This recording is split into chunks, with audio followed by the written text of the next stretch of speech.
कहते हैं जो धरती पर अपराध करता है ऊपर यमराज उसका खतरनाक तरीके से इलाज करते हैं। लेकिन देश के सबसे बड़े सूबे यूपी की कहानी थोड़ी नहीं पूरी अलग है। यूपी की धरती पर जो अपराध करता है सीएम योगी की पुलिस उसके लिए यही यमराज का अवतार ले लेती है। मामला लखनऊ के गोमती नगर का है। यहां पुलिस ने 1 लाख के इनामी बदमाश का एनकाउंटर कर दिया। वहीं दूसरा मामला कौशाम्बी का है। यहां 2 लोगों की जान लेने वाले बदमाश का ऐसा एनकाउंटर हुआ कि अपराधी ने कभी इसकी कल्पना नहीं की होगी। वहीं शामली और मेरठ में भी गोलियों की तड़तड़ाहट से पूरा इलाका गूंज उठा और संदेश प्रदेश के हरेक बदमाश, गुंडे और बचे खुचे माफियाओं तक पहुंच गया कि अब ज्यादा समय नहीं है, या तो सरेंडर कर दो या फिर योगी मॉडल के तहत ऐसी कार्रवाई होगी कि जीवन में अपराध शब्द भूल जाओगे। और पुलिस का ताबड़तोड़ एक्शन सिर्फ लखनऊ में ही नहीं देखा गया, बल्कि पूर्वांचल से लेकर पश्चिमी यूपी तक कड़ी कार्रवाई हुई और बड़े बड़े बदमाशों को पुलिस ने दबोच लिया। नमस्कार, कैपिटल टीवी उत्तर प्रदेश के स्पेशल शो थर्ड आई में आपका स्वागत है। आज थर्ड आई में आपको लखनऊ एनकाउंटर से लेकर कौशाम्बी, मेरठ, शामली और संत कबीर नगर में पुलिस के ताबड़तोड़ एक्शन की वो कहानी बताएंगे जो अपराधियों की चेतावनी की अंतिम घंटी है।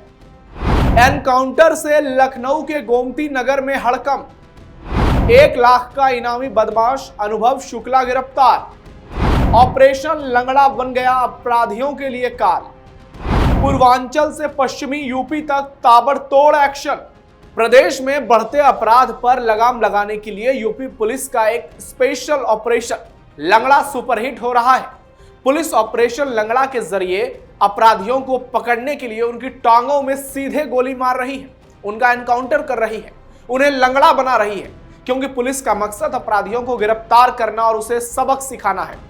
ऑपरेशन लंगड़ा के तहत लखनऊ, कौशाम्बी और शामली में यूपी पुलिस की बड़ी कार्रवाई देखने को मिली है। सबसे पहले आपको लखनऊ एनकाउंटर के बारे में बताते हैं।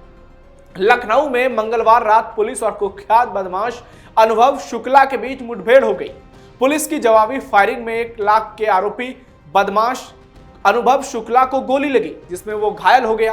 पुलिस एनकाउंटर के बाद घायल बदमाश को इलाज के लिए सीएससी अस्पताल में भर्ती कराया गया, जिसके बाद पुलिस ने इसे लेकर चौंकाने वाले खुलासे किए।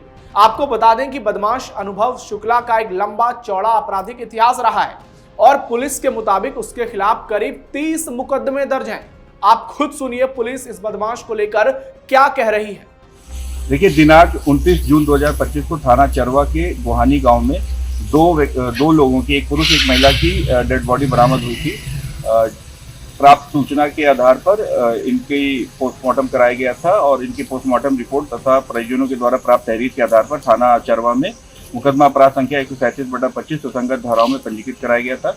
उक्त मुकदमा हत्या का बनाम अज्ञात पंजीकृत हुआ था, जिसके सफल अनावरण के लिए श्रीमान पुलिस अधीक्षक महोदय द्वारा थाना प्रभारी चरवा और एसओजी प्रभारी के नेतृत्व में टीमों का गठन किया गया था, जिनके द्वारा संदिग्धों से पूछताछ, तकनीकी और इलेक्ट्रॉनिक साक्ष्य के आधार पर शिव बाबू तथा वीरेन का नाम प्रकाश में आया था। वीरेन की उसको तस्दीक करने के लिए तथा उससे पूछताछ करने के लिए जब पुलिस टीम उसके पास गई तो उसने पुलिस टीम को देखते ही पुलिस के ऊपर फायर कर दिया तथा भागने का प्रयास करने लगा। पुलिस टीम के द्वारा उसको सरेंडर करने के लिए कहा गया। पुनः उसके द्वारा पुलिस टीम के ऊपर जान से मारने की नीयत से फायर किया गया। आत्म सुरक्षा तथा जवाबी कार्रवाई में पुलिस टीम द्वारा भी फायर किया गया, जिसमें एक गोली उसके पैर में लगी है और उसको तत्काल उसको कंट्रोल किया गया और उसको जो घायल था अभियुक्त उसको तत्काल आवश्यक चिकित्सीय सहायता के लिए जिला अस्पताल मंजनपुर लाया गया है। मौके पर फील्ड यूनिट मौजूद है, जिनके द्वारा आवश्यक प्रदर्शन संकलित किए जा रहे हैं। जो दूसरा अभियुक्त है उसकी गिरफ्तारी के लिए टीमें बनी हुई हैं। शीघ्र ही उसकी गिरफ्तारी करके आवश्यक विधिक कार्रवाई की जाएगी। पुलिस की बातों से आपको अंदाजा हो गया होगा कि ये कितना बड़ा माफिया है, लेकिन अब ये जेल में चक्की पीसता नजर आएगा। दरअसल बीते 28 जून को राजधानी लखनऊ के गोमती नगर, कृष्णा नगर और विकास नगर इलाके में चेन स्नैचिंग और कान की बाली छीनने की घटनाएं हुई थी। बताया जा रहा है कि इसी दिन एक अपर निजी सचिव की पत्नी से भी चेन स्नैचिंग की घटना हुई। उनकी पत्नी मॉर्निंग वॉक के लिए गई थी, जिसके बाद से योगी सरकार पर सवाल उठाए जा रहे थे। लेकिन पुलिस ने अपनी कार्रवाई से बता दिया कि यूपी में तो कानून का ही राज है। कौशाम्बी में डबल मर्डर के आरोपी का एनकाउंटर। कौशाम्बी पुलिस ने दोहरे हत्याकांड केस के आरोपी को मुठभेड़ के दौरान गिरफ्तार कर लिया। आरोपी पर आरोप है कि उसने महिला के साथ बदतमीजी की थी और जब महिला ने इसका विरोध किया तो उसने महिला और उसके साथी की सिर पर डंडे मारकर जान ले ली। इस मामले में पुलिस का क्या कहना है, आइए आपको सुनाते हैं। ये आज दिनांक 1 जुलाई 2025 को थाना गोमती नगर की पुलिस और पूर्वी जोन की क्राइम टीम थी, वो थाना गोमती नगर क्षेत्र में एक चेकिंग अभियान चला रही थी। इसी क्रम में ग्वारी चौराहे के पास एक संदिग्ध व्यक्ति जब पुलिस को उसकी तरफ आता हुआ दिखा तो पुलिस ने उसे रोक के उसकी चेकिंग करने का प्रयास किया। इस पर वह व्यक्ति पैदल दूसरी दिशा में भागने लगा। पुलिस द्वारा जब उसका पीछा किया गया तो उस व्यक्ति ने पुलिस पे फायरिंग कर दी। पुलिस द्वारा बचाव में आत्मरक्षा उस पर भी फायरिंग करी गई, जिसमें उसके पैर पे गोली लगी। पुलिस ने उससे जब पूछताछ करी गई तो उसके द्वारा बताया गया कि उसका नाम अनुभव शुक्ला उर्फ राजा है, जो जनपद लखीमपुर खीरी का रहने वाला है। विस्तृत पूछताछ में उसके द्वारा बताया गया कि बीती दिनांक 28 जून 2025 को उसने और उसके एक साथी ब्रजेश तिवारी द्वारा जनपद लखनऊ में 3 गंभीर चेन स्नैचिंग की घटनाएं कारित करी गई थी, जिसमें एक महिला के साथ कान की बाली भी थाना विकास नगर में छीनी गई थी, एक महिला के साथ गोमती नगर में चेन स्नैचिंग हुई थी और एक महिला के साथ कृष्णा नगर में चेन स्नैचिंग की घटना हुई। इसी क्रम में आज थाना गोमती नगर की पुलिस द्वारा ब्रजेश तिवारी को अरेस्ट करके जेल भेजा गया था, जिसमें अनुभव शुक्ला का नाम प्रकाश में आया था। इसकी क्रिमिनल हिस्ट्री चेक करी गई थी तो इस पर लगभग 30 के करीब लूट और छिनैती के मुकदमे दर्ज थे, जिस क्रम में उच्च अधिकारियों द्वारा इस पर 1 लाख का इनाम किया गया था। आज इस 1 लाख के इनामी को थाना गोमती नगर और पूर्वी जोन की क्राइम टीम द्वारा मुठभेड़ में हिरासत में लिया गया है। इसके पास से एक पीली धातु की चेन का टुकड़ा और एक अदद कान की बाली बरामद करी गई है। पुलिस द्वारा इसको सामूहिक स्वास्थ्य केंद्र में इलाज के लिए भेज दिया गया है। विधिक कार्रवाई प्रचलित। शामली में 50,000 के इनामी बदमाश का एनकाउंटर। कौशाम्बी के बाद अब आपको शामली की घटना बताते हैं। सदर कोतवाली इलाके के सिंभालका बाईपास के पास पुलिस और 50,000 के इनामी बदमाश राहुल के साथ उसकी मुठभेड़ हो गई। राहुल पानीपत में व्यापारी के मुनीम से 32 लाख की लूट का मुख्य आरोपी था। मुठभेड़ में राहुल के पैर में गोली लगी और उसे गिरफ्तार कर लिया गया। उसके पास से बाइक और हथियार बरामद किए गए। तमंचा और कारतूस इसमें शामिल रहा। मेरठ में 2 चोरों का एनकाउंटर। मेरठ के थाना नौचंदी पुलिस और बदमाशों के बीच देर रात मुठभेड़ हो गई।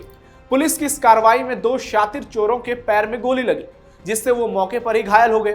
पुलिस ने घायल समेत 3 आरोपियों को गिरफ्तार कर लिया।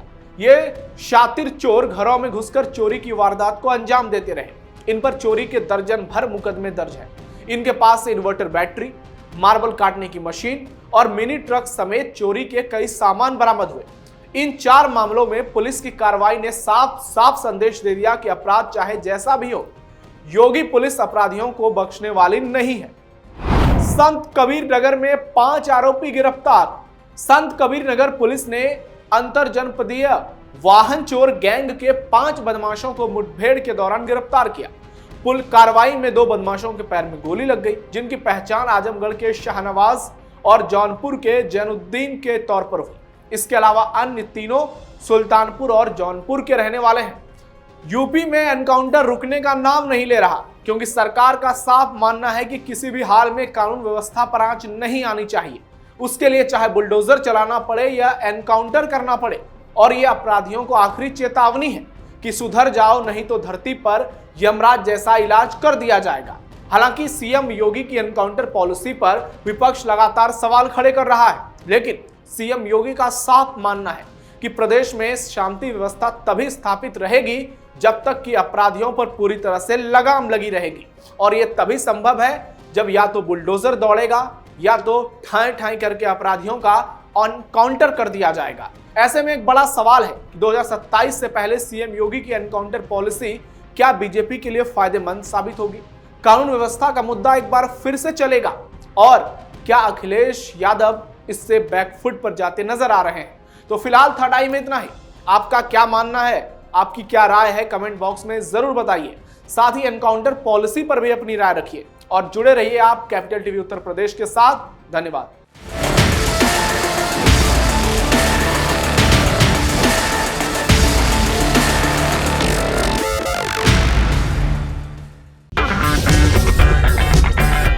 अगर आपको हमारा वीडियो पसंद आया हो तो इसे लाइक करें, हमारे चैनल को सब्सक्राइब करें और हाँ, बेल आइकन दबाना ना भूलें ताकि आप तक हमारे वीडियो की नोटिफिकेशन पहुंचती रहे। आप अपना सुझाव हमें कमेंट बॉक्स में दे सकते हैं। हमारे साथ जुड़ने के लिए शुक्रिया।